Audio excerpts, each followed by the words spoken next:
So in this lecture, we will discuss how our immune systems respond to viruses and how we try to curb a viral infection. Go ahead. So starting with non-specific defenses, so that's basically our first few layers of trying to prevent a viral infection. We have mechanical and chemical barriers that we have. The integumentary system, such as your skin, your nose, your hair, you have nostrils, you have hairs in your nostrils. All of these, they are part of the integumentary system. This is the first barrier. So we try to prevent infection using these, or that's their function. Mucus is part of the mechanical and chemical barriers, and what's special about mucus is it has some decoy molecules, such as sialic acid containing proteins or glycoproteins. So why is this a decoy molecule? So for some viruses, so this is the virus and this is the virion surface, it has these glycoprotein spikes, which we've talked about quite a bit. Specifically, the orthomyxo and paramyxo viruses, they rely on these glycoprotein spikes to find their sialic acid receptors on the host surface, on the host cell membrane surface. So the sialic acid, they're fixed receptors that are present on the cell membrane. So these are not mobile receptors. They're not free-floating, they are fixed. And so what happens is the glycoproteins on the virus surface, they will recognize these receptors and cause infection. Now, what's cool about mucus is that it contains glycoproteins that have sialic acid on them. And so what happens is the virus will bind these free-floating sialic acid decoy molecules that will then help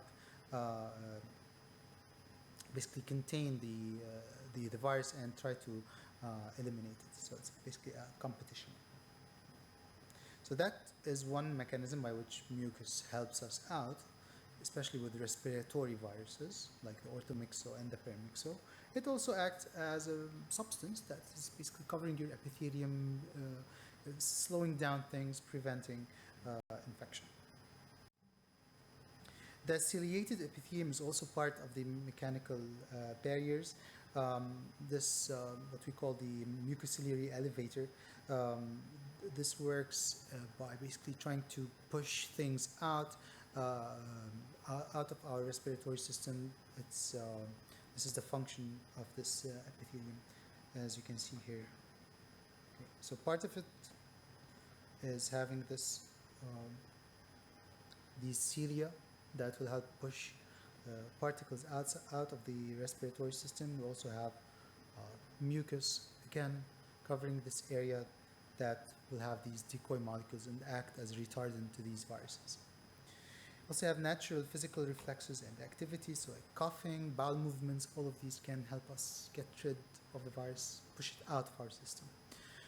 pH, the gastrointestinal pH, also that of inflammatory infiltrates. Remember from yesterday's lecture, viruses don't like pHs less than 5. So what our systems try to do, the infiltration of inflammatory cells, it lowers the pH. That's not great for viruses. Also, if we ingest viruses, most of them are not resistant to the low pHs of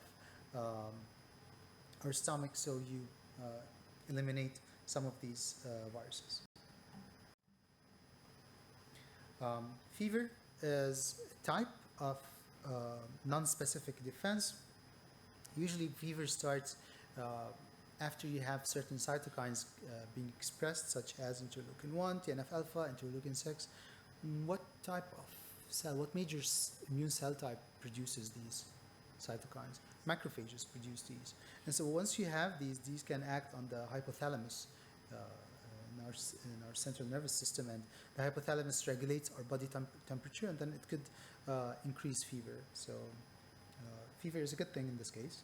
Of course, if it doesn't get overblown, fever is helpful for us. So on one hand, you're increasing the temperature, and so some viruses only like to replicate at 37 degrees, and so you also retard the replication of these viruses. On the other hand, fever can trigger the production of heat shock proteins, and these act as transcription factors for some cytokines and pro-inflammatory cytokines. So the heat shock proteins can be triggered by fever, and then they will then act as transcription factors that help increase the transcription of some cytokines. Now, since you've also increased temperature, you have increased the metabolic rate and you've speeded up some enzymatic reactions. Again, I'm speaking about or talking about regulated fever that's not overblown and hurtful or damaging to the system.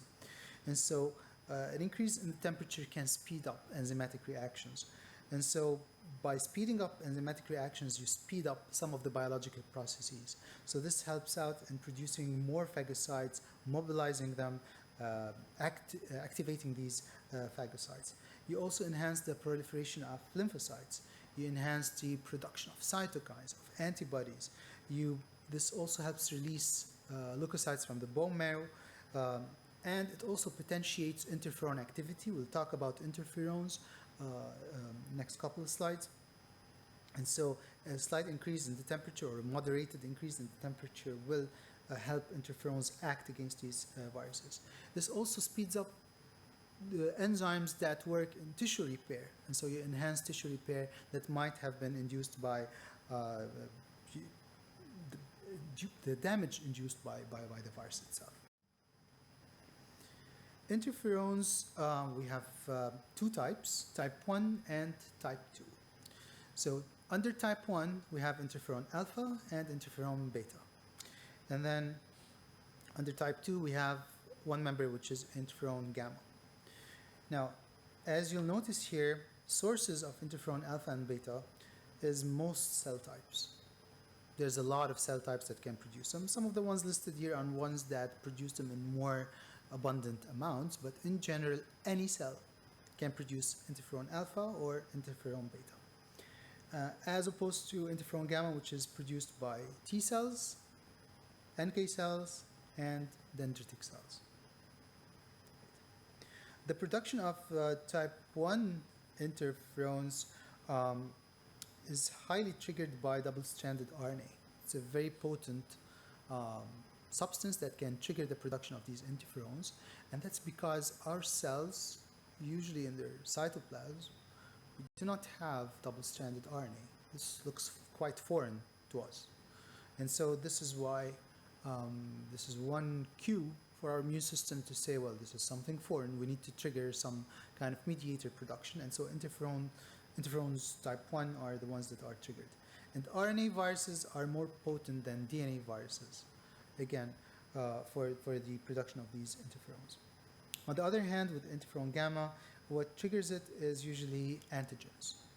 So it does fall under non-specific defenses. Okay?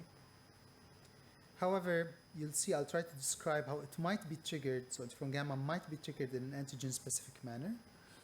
But in general, we think of it as being triggered by proteins mostly, by antigens, and usually in a non-specific manner. If you're going to release type 1 interferons, alpha or beta, these are already produced in the cell and they're ready for release, so this happens within hours or days. Now, for example, interferon alpha is it's encoded by about 20 genes. We have about 20 genes that encode interferon alpha that helps really increase the abundance of these mediators. On the other hand, interferon gamma is released within weeks of stimulation, so it takes a longer period of time for type 2 interferons to be produced. Once these interferons are produced, they affect a big bunch of genes, big number of genes.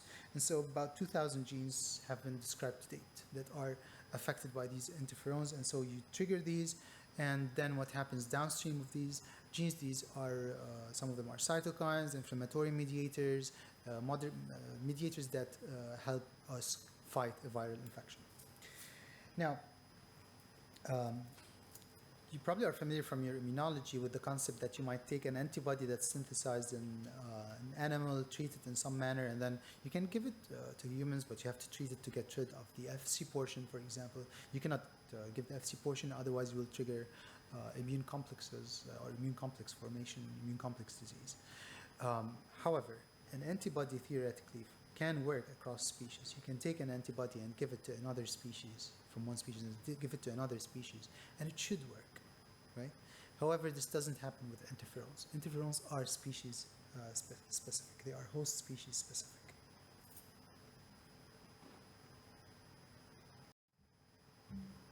how do interferons get triggered? Again, I'm sure you're familiar with this concept. We have the PAMPs, the pathogen-associated molecular patterns. In this case, it's a viral antigen. You've heard of this term before, right? This gets recognized by a PRR, the pattern recognition receptor. These are receptors that are part of our innate immune system. They recognize foreign antigens, foreign substances, and help trigger downstream mediators, resulting in mobilization of your immune response. And so a PAMP will bind to a PRR, a viral antigen will bind to a PRR, regardless of what that PRR is. You trigger downstream signaling cascades, ending up with interferon alpha or beta gene expression.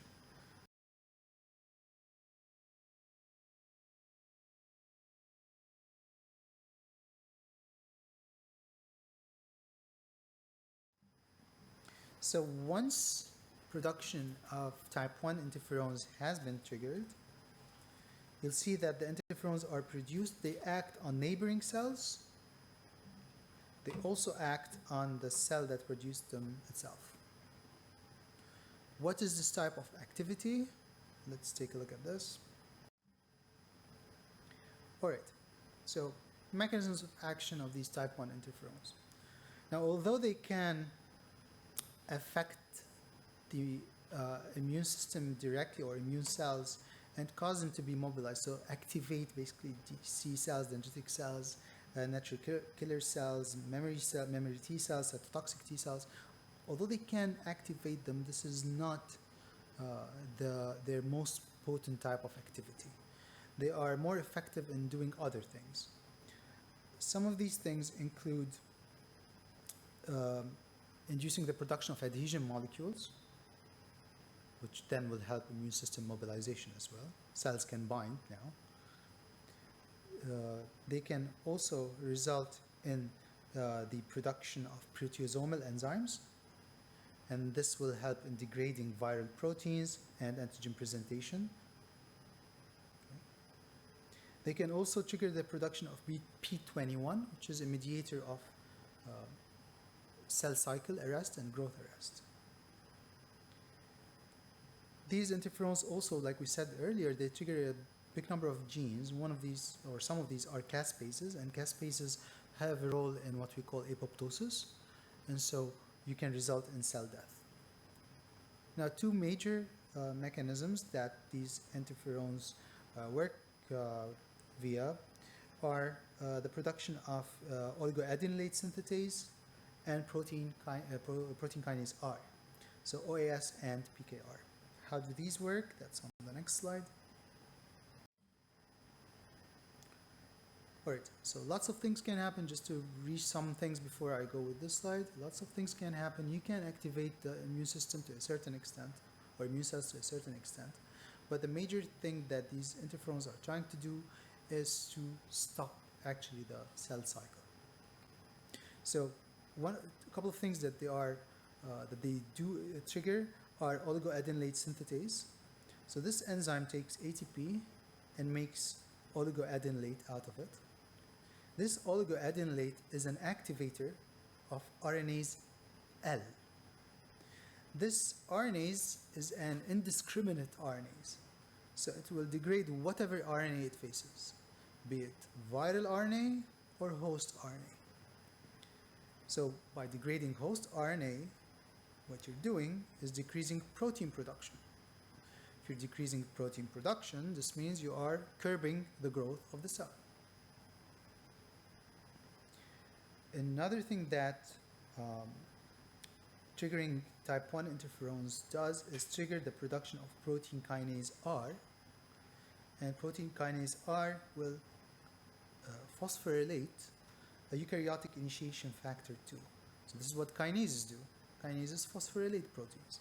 So one of these is a eukaryotic initiation factor, and this factor is required for translation.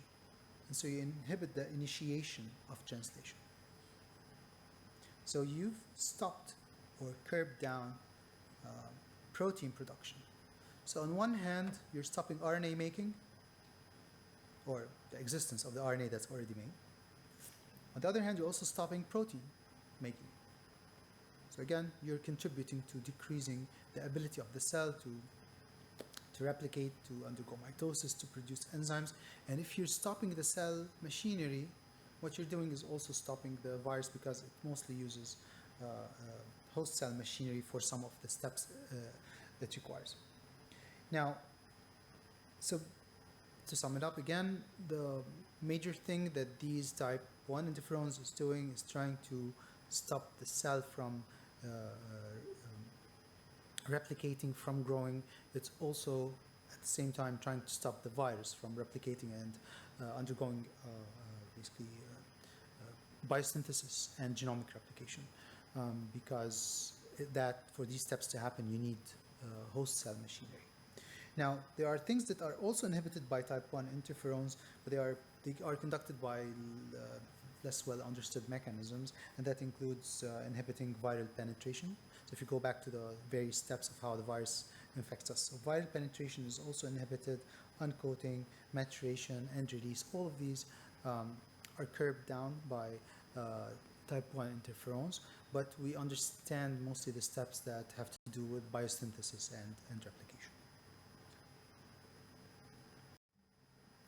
On the other hand, interferon gamma, unlike type 1 interferons, it has a weak antiviral replicative activity. So if you take a look here, this slide, so there are other things that happen with interferon gamma. If you're taking a look at all of these cell types and what's happening there, you are mostly trying to mobilize an immune response with interferon gamma. So on one hand, you are enhancing the activity of granulocytes by increasing the production of reactive oxygen intermediates, nitric oxide, lysosomal enzymes.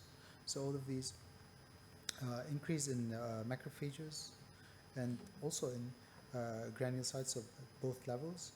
You're also promoting leukocyte migration because you activate endothelial cells, for example. You stimulate proteins required for antigen presentation, so HLA class 1, class 2 are stimulated, as well as co-stimulatory molecules. With most viruses, as you'll see, you require more of a cell-mediated response rather than a humoral response. I'm not saying that humoral response is not important. It is, for some of them. But in general, as a generalization, you need more of a cell-mediated immunity to curb viral infection. And so it promotes differentiation of naive Th cells into Th1 cells. All right. So let's take a moment to think about the following question. So unlike interferon alpha and beta, what is true about interferon gamma? A, that its main target is inhibiting the viral life cycle. That B, its main target is enhancing non-specific cell-mediated immune responses.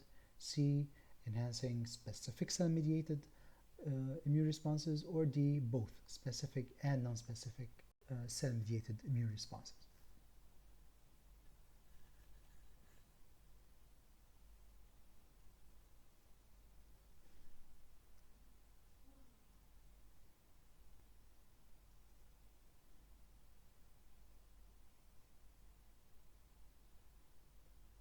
So as we've seen on previous slides, interferon gamma has the ability to slow down the cell cycle and therefore inhibit the viral life cycle, but that is not really a strong activity, it's a weak activity. Its main target is enhancing both non-specific and specific cell-mediated immune responses, and so the correct answer here is D. It has the ability to do both specific and non-specific cell-mediated immune response enhancement, and that's unlike interferon alpha and beta, whose main abilities lie in their ability basically to slow down the cell cycle and then curb the viral life cycle.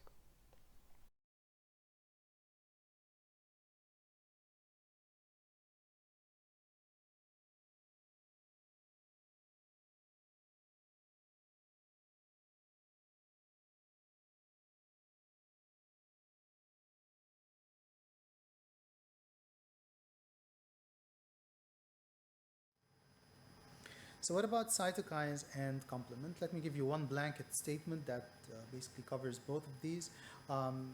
So we do have some animal models and some human studies that have shown that these play a role in curbing viral infections. We've also had studies that show, well, they might not be that relevant in trying to stop a viral infection. So although they might have an activity, sometimes diseases or the loss of one cytokine might not be too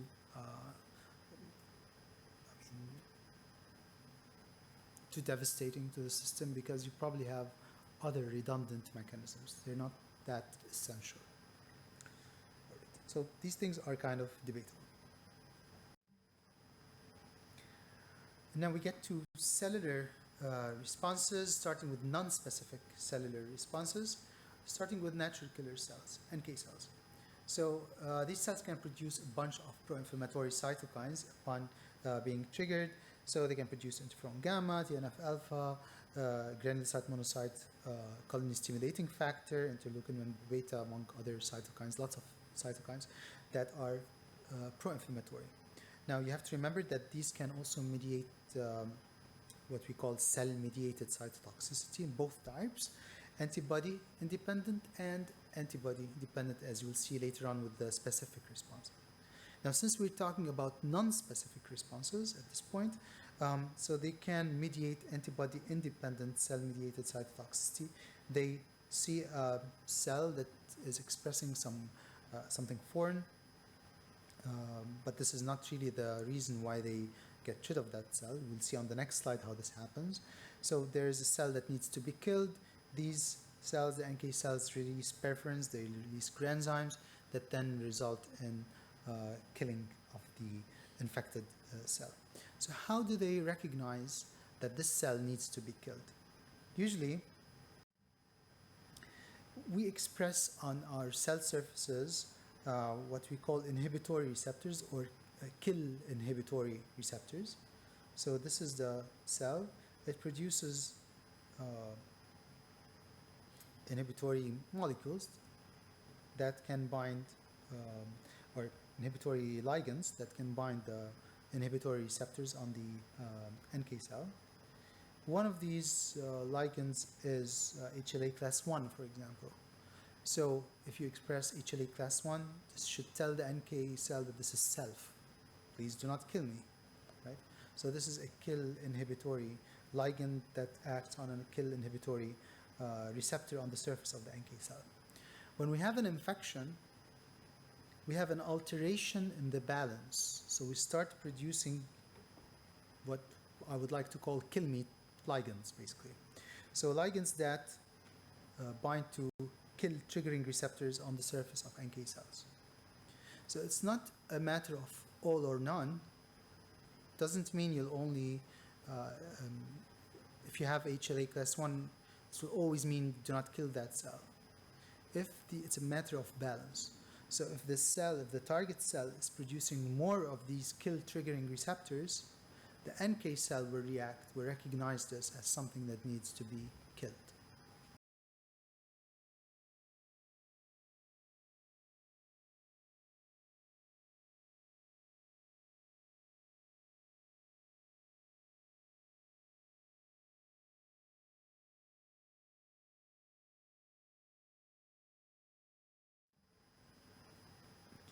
Now, still under non-specific cell-mediated responses, macrophages. So macrophages can mediate basically various responses against viruses and infected cells. They can produce interferons, which mostly it's type 1 interferons in this case. And so alpha or beta, these have cell cycle retarding effects or growth inhibitory effects or antiviral effects, basically. TNF alpha can be produced by macrophages, and this can mediate cell death or result in cell death. You have reactive oxygen intermediates, and these can directly affect the viral particle. Similarly, we have nitric oxide, which can mediate inflammatory responses. We have arginase, and this is basically a peculiar case for some viruses. Some viruses will require arginine, and so by degrading arginine, the virus cannot replicate very well. Now, this is here on the slide. It's grayed out because this is specific, referring to antibody-dependent cell-mediated cytotoxicity, which we'll talk about later on when we get to the specific cell-mediated responses.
Okay. Moving on to the specific ones, and of course, when we're talking specificity, we're talking receptors. We're talking antibodies as well when it comes to the immune system. Antibodies usually are specific. And so, typically, a viral infection follows your normal paradigm of when you first get infected, you produce IgM early on, and then you switch, you do some class switching, you move on to produce IgG.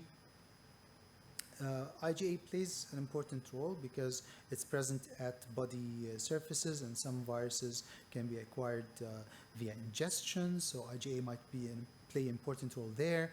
In the respiratory tract, IgA also plays an important role there as well. So once you have produced an antibody, and B cell will produce the antibody can then either directly neutralize. Remember, we said that we do have what we call neutralizing antibodies that will prevent viral replication. Not all antibodies are neutralizing antibodies, but you can mediate neutralization. You can also help with opsonization, so it will be the viral particle will be taken up. Some antibodies have good opsonizing effects.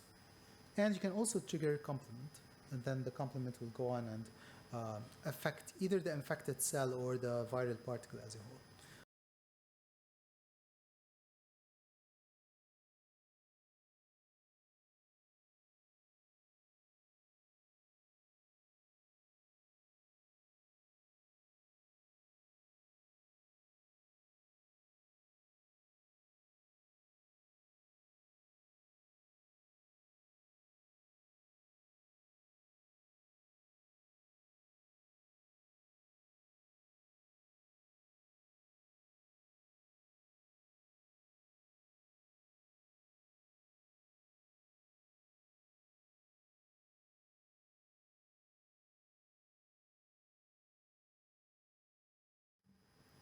All right, so once we've produced antibody, there are two possible ways. You either have a free virus, not a virus-infected cell. And just to re-summarize things mentioned on the previous slide, if you have the free virus, what could happen with the antibody alone is after it binds to the virus, it could prevent it from binding to its receptor, okay? Or it might still allow it to bind to the receptor. It doesn't mask its ability to bind to the receptor, but then because of the bulkiness of the whole thing, the virus doesn't go in, it blocks its entry. Sometimes, in some cases, the whole thing goes into the cell, so antibody plus virus, but then within the cell, you cannot uncoat the virus. On the other hand, if complement is involved, you can either damage the virus directly, particularly if you have an envelope virus, and you can form basically the membrane attack complex, right? So you can damage the envelope of the virus, and so you damage the virus. Now it cannot really infect the cell. Alternatively, you might also be able to opsonize the entire viral particle. So that's if you have a free viral particle, antibody, sometimes in addition to complement, that might be able to help us out. On the other hand, you might have a virus-infected cell. So if you have just the antibody by itself, it could lead to antibody-dependent cell-mediated cytotoxicity, either by NK cells or by macrophages. Alternatively, you might activate the complement system. This could lead to lysis of the infected cell because you form the membrane attack complex, or you can produce opsonins and you can opsonize the infected cell. Again, just to reiterate, complement, although we do see these things happen, the loss of one or more of these components might not affect our immune system to a great extent. We don't have lots of viral infections that are reported in people who have some complement defects. Okay? That's a very blanket statement, so this is kind of debatable. So when it comes to specific cellular immunity, cellular responses to viral infections, we're going to consider three possible cases. So the first case is the case of just any cell that is infected with a virus. So what will happen is the virus is degraded in the cytosol, and then what will happen is presentation on HLA class 1 molecules. Now this is presented, because it's HLA class 1, it's presented to CD8 T cells. Now remember though that it's not sufficient to present on MHC class 1.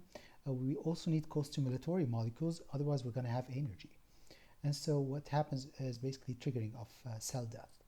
Now also what also occurs is that under the realm of specific defenses is that if this is an infected cell, then the viral proteins are exposed on the outside. They might be recognized by antibodies. So these foreign viral proteins could be recognized by antibodies, and so we could also have antibody-dependent cell-mediated cytotoxicity, which is mediated by NK cells and macrophages. The second possibility is that we have a cell that has taken up the virus as a intravesicular pathogen. So for example, a macrophage, a dendritic cell. These can recognize that this is something foreign, this is a foreign particulate matter, it's a virus, and it is taken up by these cells. So what happens in this case is that this is degraded in an endocytic vesicle and then presented on HLA class 2. Since it is presented on class 2 molecules, this is presented to CD4 T cells. Now this interaction between the professional antigen presenting cell and the CD4 T cell results in activation of this cell, the macrophage, the dendritic cell, and what will happen next is its activation and killing of the intravesicular pathogen. Now, what these cells, these macrophages, these dendritic cells, are also capable of doing is cross-presentation on MHC class 1. In particular, dendritic cells are quite potent at this. So in addition to presenting on MHC class 2 to CD4 T cells, they can present on MHC class 1 and also present this to, well, basically, since it is class 1, this will be presented to CD8 T cells, hence mobilizing that arm of the immune response. Now, the third possibility is another antigen presenting cell, a professional antigen presenting cell, the B cell. So B cells, they have antibodies on their surface that act as a receptor for these viruses. So the antibody will recognize the virus, will take it up. And then what also happens is similar to what happened with the macrophage or the dendritic cell, is that we have degradation in the endocytic vesicle, presentation of MHC class 2 to CD4 T cells. Now, the activation in this case, what it leads to is secretion of antibodies, and this will help in combating this viral infection. In addition to this, in addition to secretion of antibodies, B cells can activate a Th1 response.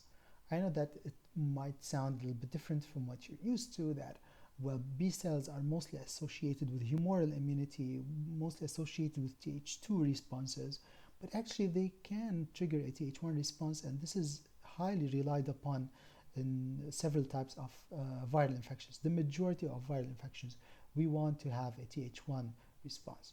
So how do we get a Th1 response? This will become more clear on the next slide. So the B cell has co-stimulatory molecules. It has these B7.1 and B7.2, that are then recognized by the T cell, which has CD28. So B7.1 is more associated with Th1 responses versus B7.2, which is more associated with Th2 responses. And so if the inflammatory milieu tells the B cell to produce more of the B7.1, okay, then you'll go more into a Th1 type of response, a cell-mediated response.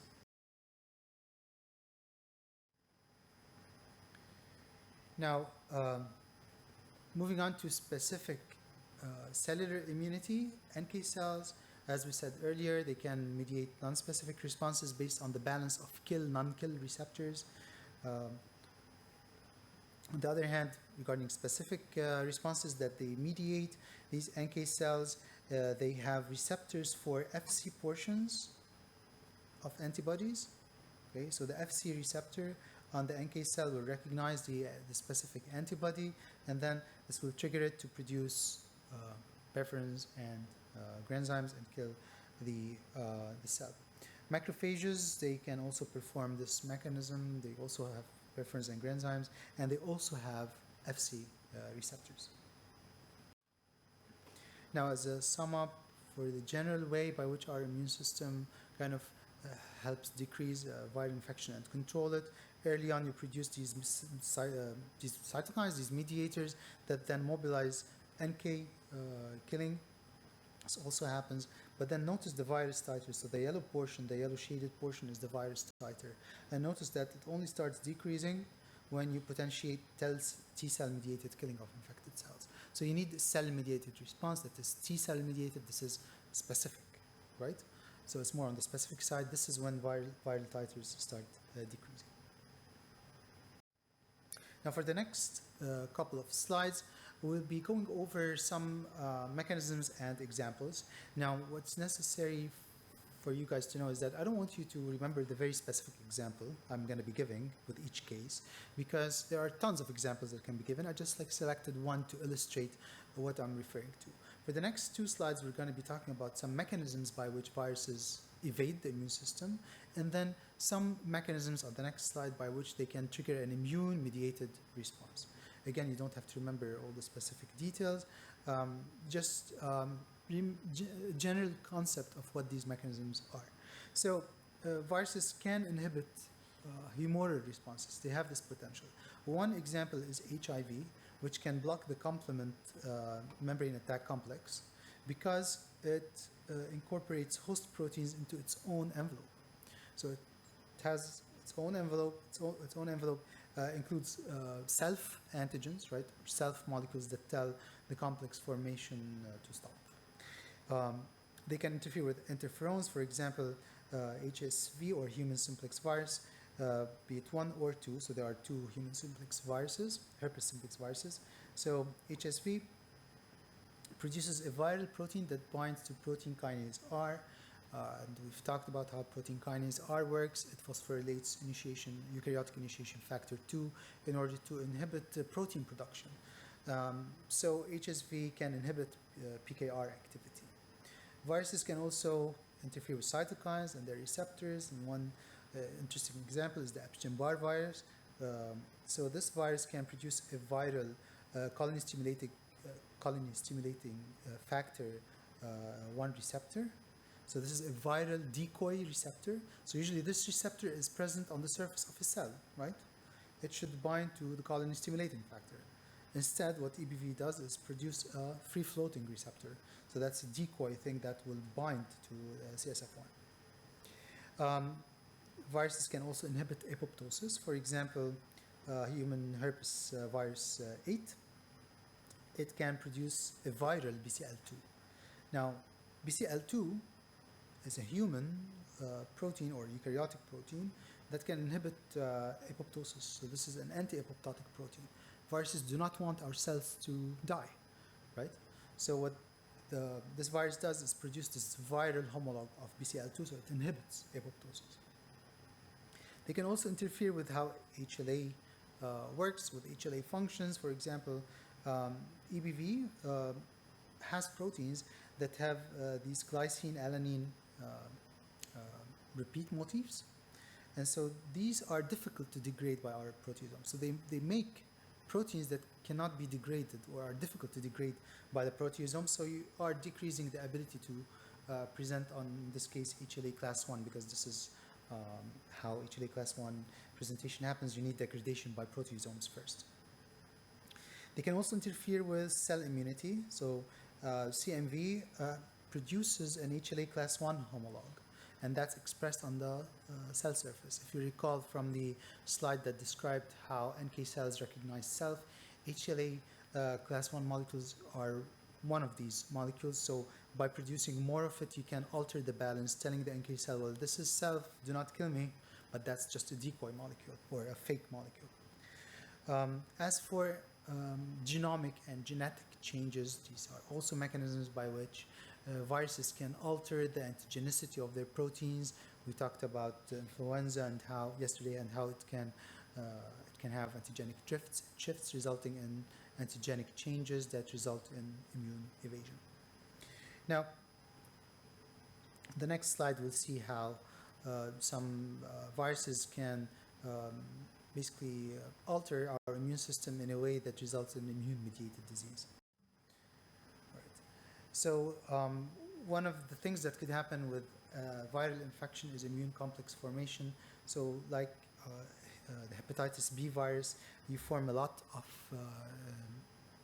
immune complexes, complement basically the position that results in possibly glomerulonephritis. So what's happening is that these immune complexes, they get deposited in very thin blood vessels. These are the most at risk, and one of these could be basically the small blood vessels or capillaries in the kidneys.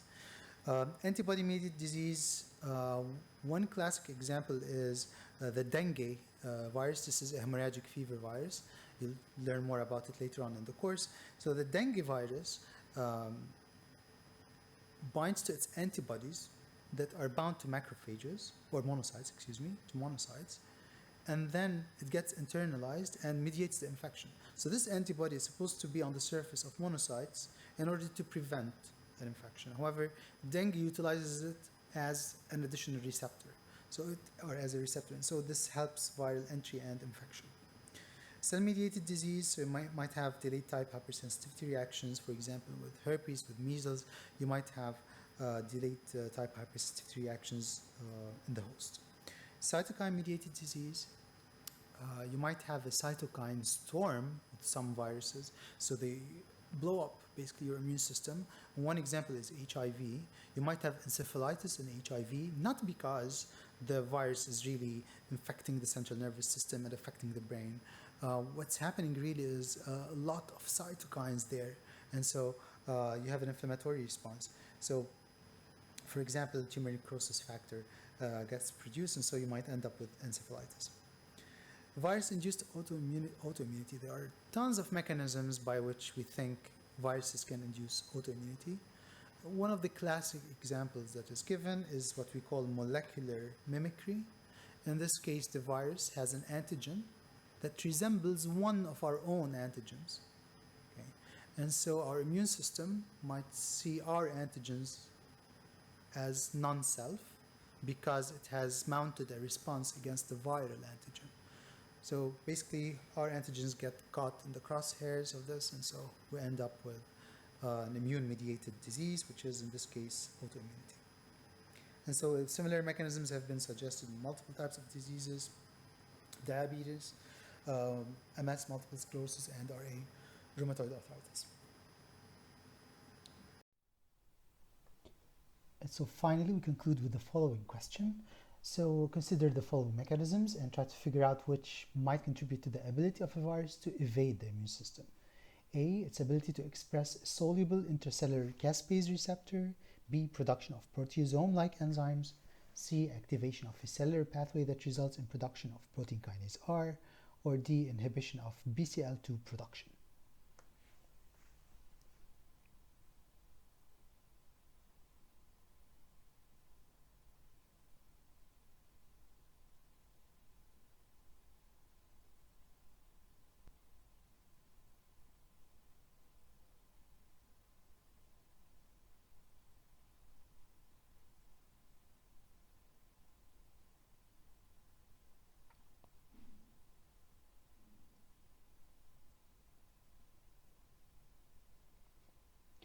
All right, so let's start from the bottom up. So D, inhibition of BCL2 production. Now, BCL2 is anti-apoptotic, so you don't really want to inhibit it. So that's not going to be helpful for the virus. So D is not really correct. So BCL2 is anti-apoptotic. The virus wouldn't want to inhibit this.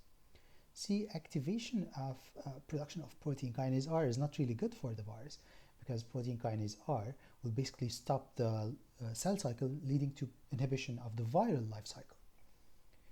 So C is not really the correct option here. B, production of proteasome-like enzymes.